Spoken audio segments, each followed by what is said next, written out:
मैं हूं RJ Ranveer, radio संस्कृति 91.2 FM और आज हमारे साथ आयुर्वेदा डे के उपलक्ष्य में उपस्थित हैं संस्कृति आयुर्वेदिक मेडिकल कॉलेज के प्रिंसिपल डॉक्टर मोहन सर और स्वस्थ डिपार्टमेंट के असिस्टेंट डॉक्टर आकांक्षा मैम। और हम आज सर से और मैम से कुछ सवाल करेंगे आयुर्वेदा डे के उपलक्ष्य में। जैसे सर से हमारा एक सवाल है, आयुर्वेद का शाब्दिक अर्थ क्या है तथा इसका मुख्य उद्देश्य क्या है? नमस्कार सभी को। आयुर्वेद का वर्ड मीनिंग ऐसा है कि आयुर्वेद आयुष एंड वेद। आयुष मीन्स हमारा health and Veda means science. So the science related to maintain the health is called as Ayurveda. Yes sir. और हमारा दूसरा सवाल इसी प्रकार रहेगा, दैनिक जीवन में आयुर्वेद का क्या लाभ है? दैनिक जीवन में स्वस्थस्य स्वास्थ्य रक्षणम एंड आतुरस्य विकार प्रशमनम इज द उद्देश्य of Ayurveda. So only in Ayurveda, maintaining the health of healthy individuals and the curing of disease of patients, both are mentioned. So this is the main highlight of Ayurveda. जी sir, बहुत ही अच्छा आपने बोला है sir. बहुत अच्छा रहेगा कि स्वस्थ व्यक्ति को अगर स्वस्थ ही रखेंगे तो चिकित्सा करने की नौबत नहीं आएगी। इसी श्रेणी में मैं अगला सवाल मैम से पूछना चाहूंगा, आयुर्वेद मेडिसिन और एलोपैथी मेडिसिन में क्या अंतर है?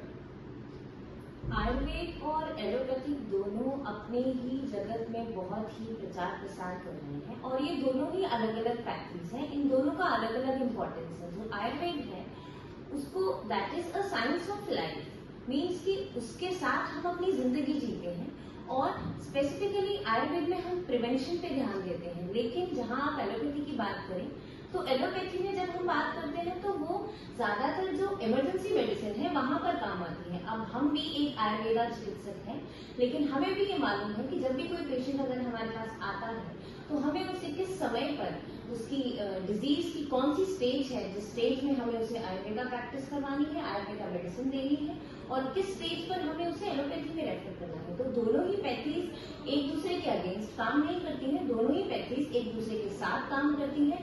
इसी के बेसिस पर आप देखेंगे कि नेशनल रूरल हेल्थ मिशन में भी ministry of family and health welfare ने आयुर्वेद को मेन स्ट्रीम लाइन चिकित्सा में लाने की भी बात की हुई है। तो ये दोनों आप जैसे देख सकते हैं कि हमारी सरकार भी इसी रास्ते में काम कर रही है कि आयुर्वेद और एलोपैथ दोनों के दोनों साथ में एक पेशेंट का एक होलिस्टिक रूप में ट्रीटमेंट कर सकते हैं। इसमें दोनों ही अपनी जगह पे बहुत अच्छा है। एक सवाल मैम है, पंचकर्म क्या है तथा ये कैसे शरीर को संतुलित रखता है? पंचकर्म आप देखिए, अगर आप देखेंगे तो आज हमारे सोशल मीडिया में और सोशल मीडिया में ही नहीं और हमारे इंडिया में ही नहीं पूरे वर्ल्ड में आयुर्वेद को लेकर कितना ज्यादा प्रचार प्रसार हो रहा है, उसमें पंचकर्म एक बहुत ही महत्वपूर्ण भूमिका निभाता है। पंचकर्म में 5 कर्म आते हैं और वो 5 कर्मों का नाम मैं आपको बता रही हूँ, वमन, विरेचन, बस्ती, रक्तमोक्षण। तो ये जो 5 कर्म हैं, ये 5 कर्मों को हमारे आयुर्वेद में ऐसे मेंशन किया हुआ है कि हमारा शरीर जो है, हमारे शरीर में आप जानते होंगे कि 3 दोष रहते हैं, वात, पित्त और कफ। तो ये 3 दोष जब अपनी प्राकृतिक अवस्था के बजाय अपनी विकृत अवस्था में होंगे, प्रकोपित होंगे, तो इन 3 दोषों को जब वो प्रकोपित अवस्था में होंगे तो उनको बाहर निकालने का जो तरीका है वो पंचकर्म है। पंचकर्म में हम हर एक दोष के बेसिस पे एक चिकित्सा का पालन करते हैं और ये एक हेल्थी इंडिविजुअल के लिए भी बहुत अच्छा है। जैसे अगर आप प्रेजेंट सिनेरियो के बेसिस पर कहें तो डिटॉक्सिफाइंग द बॉडी। तो अगर कोई हेल्थी पर्सन है जिसे ऋतु के अनुसार शोधन करना है अपनी बॉडी का, उसे अपनी बॉडी में बहुत हैवीनेस फील हो रही है, बहुत लेजीनेस फील हो रही है, तो अपनी बॉडी को एक शांत बनाने के लिए और अपनी बॉडी को लाइट वेट फील करवाने के लिए हम एक हेल्थी पर्सन को भी ऋतु के अनुसार पंचकर्म प्रिस्क्राइब कर सकते हैं। धन्यवाद मैम। तो मतलब आपका कहना है कि जो भी पंचकर्म है वो ऋतु के अकॉर्डिंग तथा दोषों के अकॉर्डिंग उसको प्रिस्क्राइब किया जाता है। जी।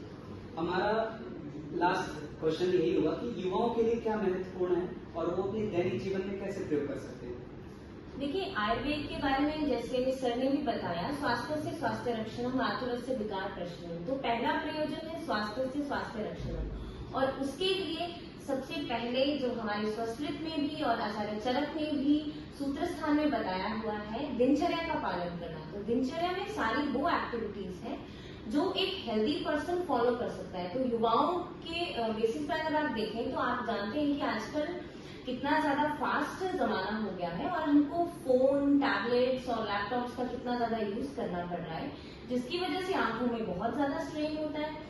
तो उसके लिए हमारे दिनचर्या में प्रैक्टिसेस भी हैं बहुत सारी जो हम यूज कर सकते हैं, जिसमें सबसे पहला आप ले लीजिए अंजन कर्म, दूसरा आप ले लीजिए मुख प्रक्षालन। मुख प्रक्षालन में अक्षि प्रक्षालन भी है, नेत्र प्रक्षालन जिसे हम कहते हैं। इसके अलावा अगर हम योग की तरफ जाएं तो त्राटक कर्म है, जो कि षटकर्म में से एक कर्म है। तो त्राटक कर्म अगर हम करेंगे तो उनकी आंखों की रोशनी में भी फर्क पड़ेगा और साथ में जो फोकस है और कॉन्फिडेंस है उसमें भी उनको बहुत सहायता मिलेगी। तो एक तो ये हो गया स्क्रीन टाइम, और उसके अलावा आप देखते हैं कि युवा जो है बहुत ज्यादा, इतना कंपटीशन का जमाना है तो वो बहुत ज्यादा पढ़ाई करते हैं, एंट्रेंस एग्जाम्स के लिए पढ़ाई करते हैं, रात भर उन्हें जागना पड़ता है। तो उस वजह से भी उनकी सर्काडियन रिदम डिस्टर्ब हो सकती है। तो सर्काडियन रिदम को भी एक नॉर्मल फेज में लाने के लिए हमें दिनचर्या में जो जितनी भी एक्टिविटीज बताई गई हैं वो सब फॉलो करनी चाहिए। धन्यवाद सर और मैम, हमें समय देने के लिए धन्यवाद।